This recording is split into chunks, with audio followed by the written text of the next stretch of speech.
2 माह का वक्त है, ये बहुत ज़्यादा वक्त है। इसमें वो फौरी तौर पे स्ट्रीट मूवमेंट का आगाज़ करें 1 दिन या 1 घंटा ज़ाया किए बगैर। जो इमरान खान साहब ने कहा था कि हर गली मोहल्ले तक मेरा पैगाम लेकर जाओ, हर घर तक मेरा पैगाम लेकर जाओ, स्ट्रीट मूवमेंट चलाओ और ज़ोरदार तरीके से चलाओ। एक तो उन्हें ये करना पड़ेगा। नंबर 2, पूरे खैबर पख्तूनख्वा में और फिर उसके बाद आहिस्ता आहिस्ता पूरे पाकिस्तान में लाखों नौजवानों की रजिस्ट्रेशन उन्हें करनी चाहिए। यानी वो जो इमरान खान रिहाई अमन फोर्स बना रहे थे या इमरान खान साहब की रिहाई के लिए नौजवानों की एक रजिस्ट्रेशन हो रही थी, जहां वो कहते हैं कि 60,000 नौजवान रजिस्टर्ड हुए हैं। अगर वो उन नौजवानों को जिन्हें रजिस्टर्ड किया गया है उनको दोबारा से रीअलाइन करें और बड़े पैमाने पर रजिस्ट्रेशन करें, लाखों नौजवानों को खैबर पख्तूनख्वा से और बाकी पाकिस्तान से भी जमा करें, तो ये एक बड़ा ज़बरदस्त कदम हो सकता है। नंबर 3, ओवरसीज़ पाकिस्तानियों को ज़रूर शामिल करें, सोशल मीडिया को इन्वॉल्व करें, ओवरसीज़ पाकिस्तानियों को मुकम्मल तौर पे पूरी दुनिया में मुतहर्रिक होने के लिए साथ शामिल करें। जो खुफिया मुलाकातें वो करते रहते हैं या सामने आकर करते हैं या खुफिया मुलाकातें करते हैं, तो वो बिल्कुल बंद कर दें, क्योंकि अब अगर वो ऐसी मुलाकातें करेंगे तो मज़ीद कंट्रोवर्सी में जाएंगे। पार्टी फंड का बंदोबस्त करें, क्योंकि अगर आपने एक बड़ा एहतजाज करना है और लंबा एहतजाज करना है तो आपके पास बड़े पैमाने पर पार्टी फंड्स होने चाहिए।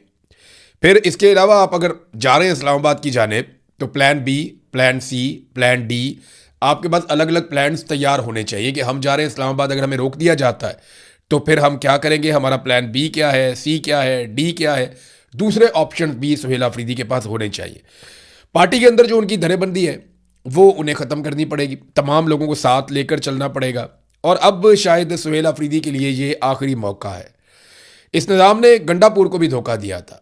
ये मोहसिन नकवी और आसिम मुनीर तक की तारीफ़ें गंडापुर ने कर दी, सिर्फ इस चक्कर में कि ये निज़ाम धोखा नहीं देगा और वो इमरान खान साहब को रिहा करवा लेंगे।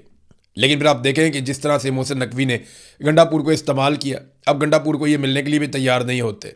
गंडापुर साहब परेशान है और DI खान में बैठे हुए हैं, वजारत आला भी चली गई। अगर वो इमरान खान साहब के साथ वफादारी निभाते और मुज़ाकरात के झांसे में ना आते, वफादार तो मैं नहीं कहूँगा, देखें गंडापुर इमरान खान का वफादारी है, ऐसा नहीं है कि वफादारी नहीं है। इमरान खान साहब से बहुत अच्छा ताल्लुक है, उनके वफादार साथियों में से एक है। लेकिन अहकामात पे अमल दरामद की बात है ना, वो इमरान खान से ज़्यादा उन्होंने भरोसा किया मोहसिन नकवी पे, आसिम मुनीर पे, कि इनसे बात करूंगा तो ये इमरान खान को छोड़ देंगे। हालांकि जब मेरी इनसे मुलाकात हुई थी गंडापुर से, तो मैंने उन्हें कहा था कि नहीं, ये नहीं छोड़ेंगे।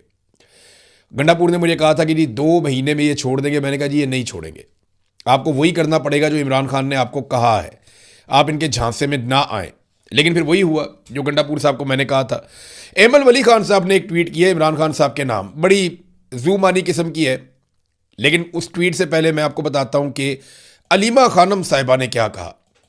अलीमा खानम साहिबा से जब सवाल किया गया कि जनाब 27 तारीख तक का टाइम दे दिया गया है, 2 महीने का वक्त है, तो अलीमा खानम ने कहा कि, बल्कि क्या कहा ये आप सुन लें, ये सवाल सुनिए और फिर आप वो जवाब देखिए जो अलीमा खानम ने दिया है। सुबह से हम बैठे 9 बजे से। मैडम जो कल जलसा हुआ उस हवाले से क्या कहेंगे, कैसा था? आप उधर नहीं है, मैं तो भी फोन पे यही देख रही हूँ। 27 सितंबर की डेट दी गई, इस पर क्या कहेंगे? इमरान खान इंतजार कर रहे हैं जी, इमरान खान को इंतजार करवा रहे हैं ना, और किसके लिए? हमें तो खुद नहीं समझ आई कि क्यों आपसे मैडम कोई मुशावरत नहीं की गई थी इस हवाले से? हम नहीं डिस्कस करते PTI का काम। देखें, इमरान खान साहब की बहन ने भी इसके ऊपर मायूसी का इजहार किया। उन्होंने कहा जी कि ये क्या है, यानी हमसे तो मुशावरत नहीं करते, वो PTI का काम है, वो खुद ही डिस्कस करते हैं, लेकिन 2 महीने इमरान खान को इंतज़ार करवाएंगे। यानी उन्होंने ऐसे लगा जैसे उनकी बॉडी लैंग्वेज या उनकी बात सुनकर लगा कि वो बहुत मायूस हैं कि पाकिस्तान तहरीक इंसाफ को इतना लंबा वक्त नहीं देना चाहिए था। एमल वली खान साहब का ट्वीट मैं आपको पढ़ के सुनाता हूँ। वो ये कहते हैं कि डियर इमरान, आपके वज़ीर आला ने आपके कारकुनान को 27 तारीख की एक और उम्मीद दे दी है, लिहाजा फ़िलहाल तो आपको 27 सितंबर तक अंदर ही रहना होगा। उधर आपके नामजद करदा लोग आपकी गैर मौजूदगी में पख्तूनख्वा को लूटने की कोई कसर नहीं छोड़ रहे। आज तो खुद जुनैद अकबर ने भी एतराफ़ कर दिया कि इमरान खान के नाम पर लोग अरबपति बन गए हैं। मैं फिर वही बात दोहराऊंगा कि शायद सियासत में आपसे ज़्यादा बदकिस्मत कोई और नहीं है। आपने जिन लोगों पर एतमाद किया, आज वही इक़्तिदार, इख्तियारात और वसाइल से लुत्फ़अंदोज़ हो रहे हैं, जबकि आप तनहा जेल में हैं। आपका एक एक वज़ीर, मुशीर और करीबी साथी अपनी सियासत और अपनी दौलत बनाने में मसरूफ़ है, और ऐसा महसूस होता है कि सब ने आपको हालात के रहमो करम पर छोड़कर आपको अंदर रखने की कसम उठाई हुई है। ये जनाब स्टेटमेंट है एमल वली खान साहब का। तो तनकीद तो बढ़ती जाएगी, तनकीद बढ़ती जाएगी। पाकिस्तान तहरीक इंसाफ को, स्पेशली सुहेल अफरीदी को, जुनैद अकबर को, इन लोगों को बड़ा मौसर किरदार अदा करना पड़ेगा। इमरान खान साहब के बेटों ने CNN को इंटरव्यू दिया, बहुत सारी बातें उन्होंने की, उनके ऊपर जो इल्ज़ामात इमरान खान साहब पे लगे उसके हवाले से बहुत बातें की। बड़ी क्लैरिटी है उनकी थॉट में, क्योंकि वो इमरान खान साहब से बातचीत भी करते रहे। लेकिन दो बड़े अहम इशूज़ उन्होंने बताए। नंबर एक, उन्होंने कहा कि हमारे वालिद से अब बात ही नहीं करवाई जाती। मार्च में आखिरी मरतबा हमारे वालिद से हमारी बात करवाई गई थी और उसके बाद हम बात करना चाहते हैं तो हमारी बात नहीं करवाई जा रही। और साथ उन्होंने ये भी कहा कि हम अपने वालिद से मिलना चाहते हैं, हमारे पासपोर्ट जो हैं वो ख़त्म हो गए हैं, तो हम पाकिस्तानी पासपोर्ट तो है नहीं हमारे पास, तो हम वीज़े के लिए हमने दरख्वास्त दी है पाकिस्तान में, तो पाकिस्तानी सरकार हमें वीज़े नहीं दे रही। ये भी उन्होंने कहा कि पाकिस्तानी सरकार से हम कह रहे हैं और वो हमें वीज़े नहीं दे रही। ये दो इश्यूज़ हैं कि ना बात करवाते हैं ना वो वीज़े देते हैं। फिर उन्होंने काफ़ी जो तकालीफ है उनका इजहार भी किया, पाकिस्तान में जो जुल्म है, फस्तायत है, उसके बारे में भी उन्होंने अपनी राय दी है। तो एक तो इमरान खान साहब की मुलाकातों के हवाले से केस भी चल रहा है हाई कोर्ट में। वहाँ पे हुकूमत जो है वो इस बात पे बज़िद है और वो ये साबित करने पर तुली है कि इमरान खान कैद तन्हाई में नहीं है, और उसके सबूत के तौर पे वो ये बताते हैं कि इमरान खान के इर्द गिर्द जो है सिक्योरिटी एहलकार है, तो जब सिक्योरिटी एहलकार वहाँ पे मौजूद हैं तो ये कैद तन्हाई नहीं है। और भी कैद तन्हाई का मतलब भी पता है आपको, जहाँ ISI वाले ले जाके एक बंदे को बंद कर देते हैं ना, वो एक सेल के अंदर सारा दिन पड़ा रहता है। सिक्योरिटी एहलकार तो वहाँ पे भी मौजूद होते हैं दरवाज़ों के बाहर, लेकिन काफ़ी फासले पे होते हैं। वो आपसे बात ही नहीं करते, वो आपकी बात ही नहीं सुनते, आपको सिर्फ पैरों की आवाज़ें आती हैं। फिर वो आपको खाना देकर चले जाते हैं, बस। आप कोई सवाल करें तो आपको जवाब नहीं देते। इमरान खान साहब ने अपने मुंह से कहा कि जनाब मैं जब इनसे बात करता हूँ, सलाम करता हूँ, तो ये मुझे उसका जवाब भी नहीं देते। तो ये कैद तन्हाई नहीं है तो और क्या है? असल बात तो ये है कि अदालत इमरान खान साहब के साथ मुलाकात खोलने का एक और हुक्म जारी करती है या नहीं करती। असल बात तो ये है कि इमरान खान साहब की फैमिली से उनकी मुलाकातें 8-9 महीने हो गए, वो नहीं हो रही। तो आखिरी मुलाकात 2 दिसंबर को हुई थी इमरान खान साहब की बहन की। तो अब देख लें, दिसंबर, जनवरी, फरवरी, मार्च, अप्रैल, मई, जून, जुलाई, या अगस्त का महीना भी कहाँ तक पहुँच गया। तो मुलाकातें तो इमरान खान साहब की, 9वां महीना है, मुलाकात इमरान खान साहब की नहीं होने देगी। 9 महीने से शायद ऊपर टाइम हो गया।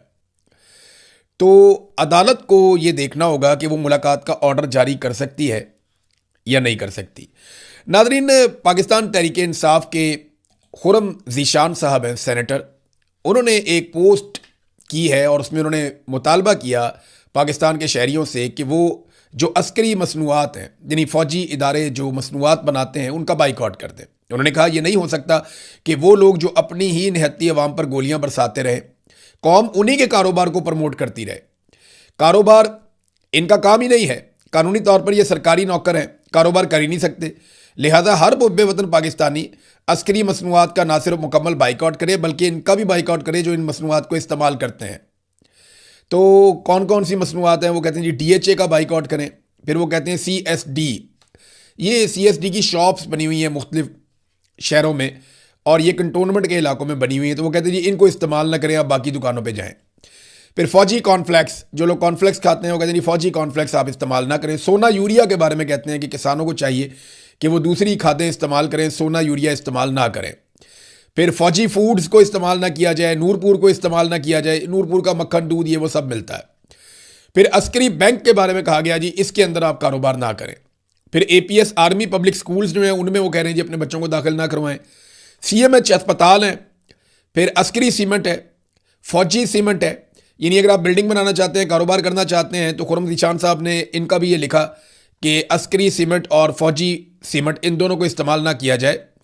फिर फौजी फर्टिलाइज़र कंपनी FFC, इसकी मसनूआत इस्तेमाल ना करें, फौजी फाउंडेशन के साथ किसी किस्म का बिजनेस ना करें, समाजी बाइकआउट भी करें। अब तो PIA भी इसके अंदर शामिल हो गया ना। PIA पाकिस्तान एयरलाइन नहीं है, वह प्राइवेट एयरलाइन है। पाकिस्तान एयरलाइन वो हुआ करती थी जब पाकिस्तान की मलकियत थी, अब वो PIA प्राइवेट एयरलाइन, ये international airline, private international airline है, अब वो पाकिस्तान इंटरनेशनल एयरलाइन नहीं है।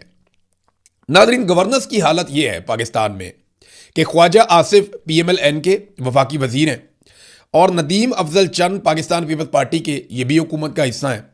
ये दोनों गवाही दे रहे हैं कि उन दोनों ने पैसे देकर ट्रांसफार्मर ठीक